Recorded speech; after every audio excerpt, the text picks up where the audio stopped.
Chapter number 2 basic accounting term. इसका meaning क्या होता है? अपन अपने अकाउंट्स बुक में कुछ टर्म यूज़ करते हैं, इसको अपन अकाउंट में कुछ टर्म यूज़ करते हैं जिसको आप डेली बेस में उसको अलग नाम से जानते हैं, लेकिन उसको अपन अकाउंट की लैंग्वेज में उसको कुछ अपन अकाउंटिंग टर्म के अकॉर्डिंग उसको अपन यूज़ करते हैं। जैसे आपका फर्स्ट टर्म है कैपिटल। फर्स्ट टर्म क्या है आपका? कैपिटल।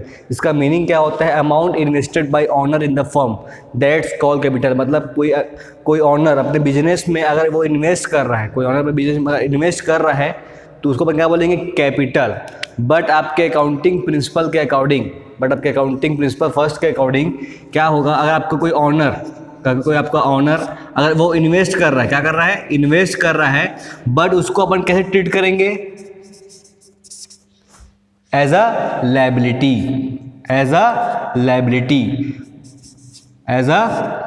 आपका अकाउंटिंग स्टैंडर्ड फर्स्ट, इसका नाम है बिजनेस एंटिटी प्रिंसिपल। उसके अकॉर्डिंग क्या होता है? अगर कोई आपका ऑनर आपके फर्म में इन्वेस्ट कर रहा है, अपने खुद के फर्म में अगर वो इन्वेस्ट भी कर रहा है, तो उसको आप कैसे ट्रीट करेंगे? As a liabilities. That name is business entity principle. अब इसके आगे आता है आपका सेकेंड नंबर का टर्म है जिसका नाम है ड्राइंग। इसका नाम में क्या है? ड्राइंग्स। अब ड्राइंग्स का मतलब क्या होता है? विड्रॉल। आप अपने फर्म से, आप अपने बिजनेस से कुछ गुड्स या कुछ कैश को आपने क्या किया? विड्रॉल किया।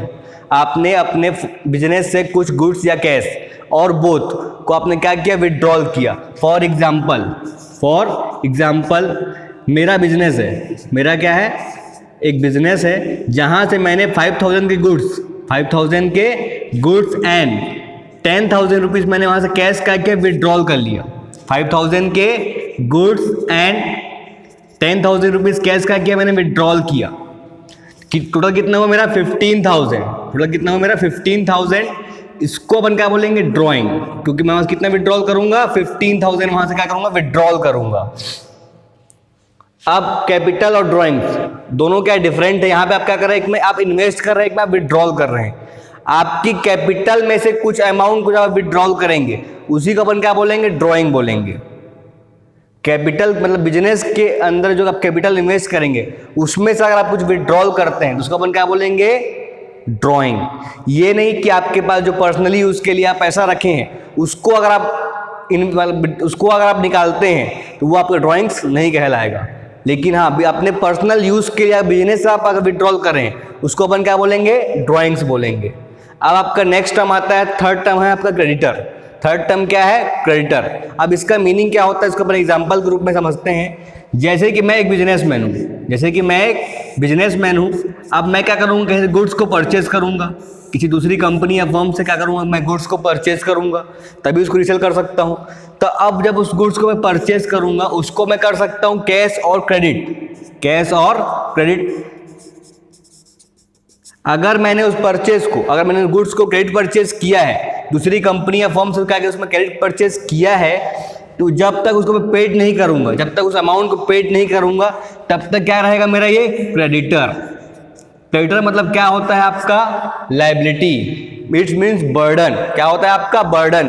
क्योंकि आप आज नहीं तो कुछ टाइम बाद, आफ्टर सम टाइम, उसको आप पेड करेंगे। जैसे कि मैंने यहाँ से गुड्स परचेज किया ऑन क्रेडिट, बट मैंने उसको बोला कि मैं आपको इसकी पेमेंट आफ्टर 3 मंथ के बाद इस गुड्स की पेमेंट आपको मैं करूंगा। बट जो आपके टाइम है कितना है आपका? 3 मंथ है। टाइम कितना आपका? 3 मंथ है, मतलब ये 1 ईयर से क्या है? कम है। इसलिए मेरी क्या हो गई है? मेरी करेंट लायबिलिटी। अब इसका एक सिंपल आपको मीनिंग बताता हूं। जो टाइम 1 ईयर से कम होता है, जो बर्डन हमारा 1 ईयर से कम समय के लिए रहता है, कम टाइम के लिए रहता है, वो क्या होता है? अपने लिए करेंट लायबिलिटी होता है। क्या होता है? अपने करेंट लायबिलिटी होता है। अब नेक्स्ट टाइम आता है सिमिलर टाइम है आपका डेटर। सिमिलर टाइम क्या आपका? डेटर। यहाँ पे आप क्या करते हैं? अगर आप कोई बिजनेसमैन है और आपने क्या किया? गुड्स को सोल्ड किया। आपने क्या किया? गुड्स सोल्ड किया बट ऑन क्रेडिट। अब जिसको आप गुड्स सोल्ड करोगे, जिस पर्सन को आप गुड्स सोल्ड करोगे उसको आप क्या बोलोगे? डेटर। उसको आप क्या बोलोगे? डेटर। अब ये डेटा आपको बोलेगा कि मैं इसकी पेमेंट, इस गुड्स की पेमेंट आपको आफ्टर 4 या 5 मंथ, आफ्टर 4 मंथ बाद इसकी पेमेंट आपको क्या होगी, रिसीव होगी। अमाउंट रिसीव या रिसीवेबल, अमाउंट रिसीव या रिसीवेबल, दैट्स कॉल्ड लेटर। अब इसकी पेमेंट कब मिलेगी आपको, आफ्टर 4 मंथ, 4 मंथ बाद मिलेगी। और ये आपका 4 मंथ है, ये क्या है, 1 ईयर से कम है, ये क्या आपका 1 ईयर से कम है। अब जो पेमेंट आपको 1 ईयर के विद इन 1 ईयर आपको हो जाती है रिसीव, जो पेमेंट आपको विद इन 1 ईयर में हो जाती है रिसीव, उसको अपन क्या बोलते हैं, करेंट एसेट्स, करेंट एसेट्स। तो इट मीन्स जो आपका डेटर है वो क्या आपका करेंट एसेट्स है, बिजनेस क्या आपका करेंट एसेट्स है, क्योंकि जो उसकी अमाउंट है, जो आप उसकी अमाउंट है उसका कब मिलेगी, विद इन 1 ईयर। जो अमाउंट आपको 1 ईयर के अंदर रिसीव हो जाती है उसका क्या बोलेंगे अपन, करेंट एसेट्स। अब आगे बढ़ते हैं, नेक्स्ट टर्म है आपका एसेट्स। नेक्स्ट टर्म क्या है आपका, एसेट्स। अब एसेट्स मीन्स क्या होता है आपका वो होता है इकोनॉमिक रिसोर्सेज। क्या होता है आपका, इकोनॉमिक रिसोर्सेज, जो बेसिकली आपके 2 टाइप्स के होते हैं। फर्स्ट है आपका करेंट एसेट्स और सेकंड है आपका नॉन करेंट एसेट्स। अब जैसे मैंने आपको बताया था, डेटर क्या होता है आपका, करेंट एसेट्स। क्यों होता है, क्योंकि आपका जो अमाउंट है वो आपको विद इन 1 ईयर के अंदर रिसीव हो जाता है। मतलब इट मीन्स जो आपका एसेट्स आपका 1 ईयर के अंदर कन्वर्ट इनटू कैश में क्या हो जाता है, कन्वर्ट हो जाता है। जो आपका एसेट्स 1 ईयर के अंदर क्या हो जाता है, कैश में कन्वर्ट हो जाता है, उसको अपन क्या बोलते हैं, करंट एसेट। जैसे कि आपका स्टॉक क्या होता है आपका करंट एसेट, क्योंकि आप उसको विद इन 1 ईयर के अंदर किसी भी करके आप सेल आउट कर देते हैं। और सेकंड क्या होता है आपका डेटर, ये भी क्या होता है आपका करेंट एसेट। क्यों, इसका भी अब पैसा आपका मिल जाता है, आपका विद इन 1 ईयर के अंदर आपका क्या हो जाता है, रिसीव हो जाता है। अब सेकंड होता है नॉन करेंट एसेट्स, या जिसको अपन बोलते हैं फिक्स्ड एसेट्स। हम क्या बोलते हैं, फिक्स्ड एसेट्स। ये बेसिकली अपन लॉन्ग टर्म के लिए यूज करते हैं। इसको हम क्या करते हैं, अपन लॉन्ग टर्म के लिए यूज करते हैं। जैसे आपने बिजनेस के लिए लैंड परचेज किया, बिल्डिंग परचेज की, मशीनरी परचेज की। अब ऐसा नहीं है उसका 1 ईयर के अंदर आप सेल आउट कर दोगे, नहीं करोगे ना। तो वो क्या होगा आपका लॉन्ग टर्म के लिए उसका करते हैं, यूज करते हैं। जैसे कि आपका लैंड हो गया, बिल्डिंग हो गया, इसका लॉन्ग टर्म के लिए यूज करते हैं। इसको क्या बोलेंगे अपन, फिक्स्ड एसेट्स। जो भी बेसिकली 2 टाइप के होते हैं। फर्स्ट है आपका टेंजिबल और सेकंड क्या आपका इंटेंजिबल। अब टेंजिबल मतलब क्या होता है, जिस एसेट्स को आप टच कर सकते हैं या उसको आप सी कर सकते हैं, उसको आप क्या बोलेंगे, टेंजिबल एसेट्स। अब इसका सेकंड है आपका इंटेंजिबल एसेट्स। इसका एकदम सिंपल मीनिंग है, जिसको आप ना तो आप टच कर सकते हैं, जैसे आप कंप्यूटर का सॉफ्टवेयर, जैसे कि आप कंप्यूटर का हार्डवेयर तो आपने देखा होगा, बट सॉफ्टवेयर जो कंप्यूटर के अंदर रहते हैं उसको ना आप देख सकते हैं ना उसको आप टच कर सकते हैं। तो इंटेंजिबल का मतलब क्या होता है, जिसको आप ना देख सकते हैं ना उसको आप टच कर सकते हैं। जैसे कि इसका बेस्ट एग्जाम्पल क्या होता है, गुडविल। अब गुडविल मीन्स क्या होता है, गुडविल मीन्स होता है जिस फॉर्म या जिस इंटरप्राइज के गुडविल के नाम से आप उसकी शॉप पे जाते हैं। जैसे कि आप अपने को कुछ बुक्स परचेज करना है तो अपने दिमाग में एक ही नाम आता है, क्या है वो, दिनेश बुक डिपो। तो ये क्या है, उसकी गुडविल है, और गुडविल भी बेसिकली 4 टाइप की होती है, जिसको अपन आगे क्लास में पढ़ेंगे, चैप्टर नंबर क्लास 12th में। अब इसके बाद आपका नेक्स्ट टर्म आता है परचेज। अब परचेज के बारे में आप सबको पता ही होगा कि आप डेली यूज में हमेशा कुछ ना कुछ आप परचेज करते ही रहते हैं। वो कैश भी हो सकता है और क्रेडिट भी हो सकता है। परचेज मीन्स होता है, सिंपल मीनिंग होता है खरीदना। आप जैसे किसी दुकान जाते हैं, आप वहाँ कुछ परचेज करते हैं, मतलब कुछ सामान को आप वहाँ पे लेते हैं, तो क्या कहलाता है आपका, परचेज कहलाता है। उसको अपन क्या बोलते हैं, परचेज कहलाता है। लेकिन ये जो परचेज का पर्पस क्या होता है, रीसेल के लिए होता है। क्या काहे के लिए होता है, रीसेल के लिए होता है। एक शॉपकीपर या एक बिजनेसमैन गुड्स को क्या करता है, परचेज करता है। लेकिन क्यों करता है, अपने जो कस्टमर उनको रीसेल करने के लिए क्या करता है, उसका यूज करता है। अब आपका परचेज से सिमिलर क्या होता है, आपका परचेज रिटर्न। यहाँ पे क्या होता है, जो आप परचेज करके लाते हैं, जो आप दूसरी कंपनी आप इंटरप्राइज से परचेज करके लाते हैं, उसको आप क्या करेंगे, रिटर्न करेंगे। और परचेज कौन करता है, परचेज आप भी करते हैं दूसरे कंपनी या फर्म से, और आपके कस्टमर भी आपसे परचेज करता है। लेकिन अब यहाँ पे परचेज और सेल्स में थोड़ा डिफरेंस है, क्योंकि परचेज कौन करेगा, आप करके लाएंगे दूसरी कंपनी या इंटरप्राइज से। लेकिन सेल क्या होगा, आप अपने कस्टमर को कुछ सामान सेल करेंगे, क्या करेंगे, सेल करेंगे। तो वो क्या कहलाएगा, आपका सेल्स कहलाएगा। जैसे कि फर्स्ट है आपका सेल्स मीन्स क्या होता है, बेचना। सेल्स मतलब क्या होता है, बेचना। परचेज मतलब क्या होता है, खरीदना। यहाँ पे आप क्या कर रहे हैं, परचेज करके ला रहे हैं। लेकिन वो आपका कैश भी हो सकता है, क्रेडिट भी हो सकता है। आप जो आपका सेल्स है, सेल्स भी क्या हो सकता है, आपका कैश भी हो सकता है, क्रेडिट भी हो सकता है। यहाँ पे आप क्या कर रहे हैं, परचेस कर रहे हैं, कि यहाँ पे आप क्या करेंगे, सेल करेंगे। अब सेल करने के बाद क्या होगा, आपको कुछ अमाउंट रिसीव होगी, कुछ अमाउंट आपको रिसीव होगी, रिसीवेबल होगी, तो उसको अपन क्या बोलेंगे, करंट आपका रेवेन्यू एसेट्स। क्या आपका रेवेन्यू एसेट्स, क्योंकि उसको आपको सोल्ड करने के बाद जो अमाउंट आपको रिसीव होगी वो क्या कहलाएगी आपकी। इसको अपन नेक्स्ट आगे चैप्टर जब आएंगे सेल्स के बारे में तो उसको अपन और अच्छे डील करेंगे। अब आपका आता है नेक्स्ट टर्म है आपका सेल्स रिटर्न। नेक्स्ट टर्म क्या है आपका सेल्स रिटर्न। यहाँ पे क्या होता है, जो सामान आप सोल्ड करते हैं, जो सामान क्या करते हैं, सोल्ड करते हैं, वो क्या आता है आपके पास, रिटर्न आता है। वो क्या आता है आपके पास, रिटर्न आता है। किसमें कुछ मतलब डिफेक्ट निकल गया, कुछ खराब निकल गया, तो क्या आता है आपके पास, रिटर्न आता है।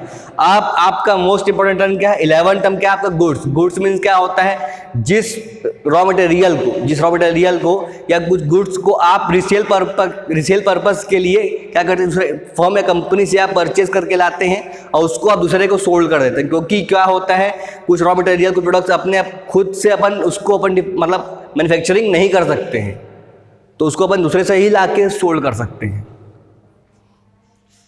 अब एक बार क्विक रिवाइज कर लेते हैं। फर्स्ट है आपका कैपिटल। फर्स्ट क्या है आपका कैपिटल। कैपिटल मीन्स क्या होता है, amount invested bye owner in the firm, that's called क्या है आपका कैपिटल। कैपिटल मतलब क्या होगा, आपने कुछ अमाउंट को इन्वेस्ट किया, जो अमाउंट आपने इन्वेस्ट किया उसी का अपन क्या बोलेंगे, कैपिटल बोलेंगे। बट आपके अकाउंटिंग प्रिंसिपल फर्स्ट का नाम है बिजनेस एंटिटी प्रिंसिपल, जिसको हम चैप्टर नंबर 3 में पढ़ेंगे। उसके अकॉर्डिंग क्या होता है, जो आप इन्वेस्ट कर रहे हैं मनी, जो अभी आप मनी इन्वेस्ट कर रहे हैं, उसको भी अपन कैसे क्या मानेंगे, लायबिलिटी मानेंगे। बिजनेस के लिए वो एक प्रकार का क्या है, बर्डन है। अब इसके बाद आपका सेकंड टर्म आता है ड्राइंग। ड्राइंग्स का मतलब क्या होता है, आपने कुछ गुड्स या फिर कैश, आपने कुछ गुड्स या कैश अपने पर्सनल यूज के लिए बिजनेस से विड्रॉल कर लिया। जैसे कि मैंने 5000 का गुड्स और 10,000 का कैश का किया, मैंने विड्रॉल कर लिया। टोटल कितना हो गया, 15,000 मैंने क्या किया, विड्रॉल कर लिया।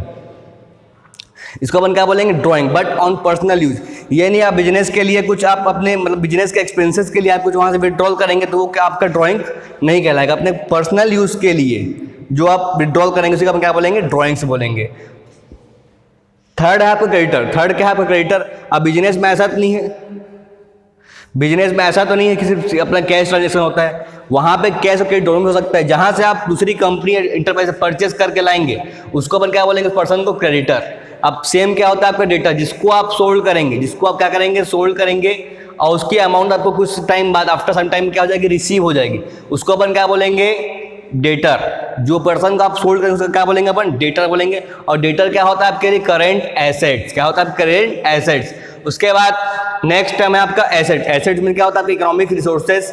अब ये 2 टाइप्स के होते हैं। फर्स्ट है आपका करेंट एसेट्स, सेकंड है आपका नॉन करेंट एसेट्स। जिस एसेट्स को आप 1 ईयर विद इन 1 ईयर क्या करते हैं, आप कैश में कन्वर्ट कर सकते हैं, उसको हम क्या बोलेंगे, करेंट एसेट्स। और जो एसेट लॉन्ग टर्म के यूज के लिए अपन यूज करते हैं उसका क्या बोलेंगे अपन, नॉन करेंट एसेट या फिर फिक्स्ड एसेट्स। अब 6 टर्म है आपका लायबिलिटी। इसका मतलब क्या होता है, बर्डन या बोझ। बर्डन या बोझ, जो बेसिकली 2 टाइप के होते हैं, करेंट लायबिलिटीज और non current liabilities. Current liabilities मतलब क्या होता है, जो अमाउंट आपको, जो लायबिलिटी आपको विद इन 1 ईयर के अंदर पेड करना रहता है, जो अमाउंट आपको विद इन 1 ईयर के अंदर पेड करना है, जैसे क्रेडिटर क्या होता है करेंट लायबिलिटी, क्योंकि इसको आप ऐसा आप विद इन 1 ईयर के अंदर पेड कर देंगे। और सेकंड क्या होता है आपका नॉन करेंट लायबिलिटी, जो बेसिकली बहुत लॉन्ग टर्म के लिए अपन यूज करते हैं, जैसे बैंक लोन। आप ऐसा नहीं, बैंक लोन 1 ईयर का होता है, वो 5 ईयर का भी हो सकता है और 10 ईयर का भी हो सकता है। तो वो क्या आपका नॉन करेंट लायबिलिटी, जो आफ्टर 1 ईयर के बाद अपने को पेड करना पड़ता है। और 7 टाइम आपका परचेज। परचेज मतलब क्या होता है, खरीदना। जहाँ से आप रॉ मटेरियल या फिर कुछ गुड्स को परचेज करके लाते हैं उसको क्या बोलेंगे अपन, परचेज। सेकंड क्या है, परचेज रिटर्न। परचेज रिटर्न मतलब क्या होता है, जो सामान आप परचेज करके लाएंगे उसको आप रिटर्न करेंगे। और 9 नंबर क्या है आपका सेल्स। सेल्स मीन क्या होता है, जो आप सोल्ड करेंगे, जिस सोल्ड करने के बाद आपका अमाउंट रिसीव होगी वो अब क्या होगी, रेवेन्यू अमाउंट क्या आएगी। और उसके बाद 10 है क्या आपका सेल्स रिटर्न, जहाँ आप जो आप सामान सोल्ड करोगे वो आपके पास क्या होगा, रिटर्न आएगा। और 11 नंबर टर्म क्या आपका गुड्स। गुड्स मीन्स क्या होता है, जहाँ जिस प्रोडक्ट या फिर रॉ मटेरियल को आप रीसेल पर्पस से ही परचेज करते हैं उसको अपन क्या बोलेंगे, गुड्स।